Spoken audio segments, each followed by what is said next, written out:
Alright guys, a quick one. Here, I'll detail how to change icons on iPhone. So if at the end of this you find this offer informative, please don't forget to like and then subscribe. Now, to change your iPhone icons, all you need to do is go ahead, press and hold an empty space on your iPhone screen and to say all the app icons check in. Now go ahead and click on edit at the top left. Then click on customize. Now it should say this customize button pops. You can just go ahead and click on tinted. Then go ahead and customize your app icons based on your preference. Now once you're done customizing it, just go ahead and click on outside.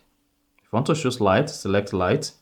And you're going to have the app icons like this. And if you want to set this to auto, set this to auto. If you click on this particular icon, this is going to give you a complete dark mode on your iPhone. Then you can now go ahead and click on outside.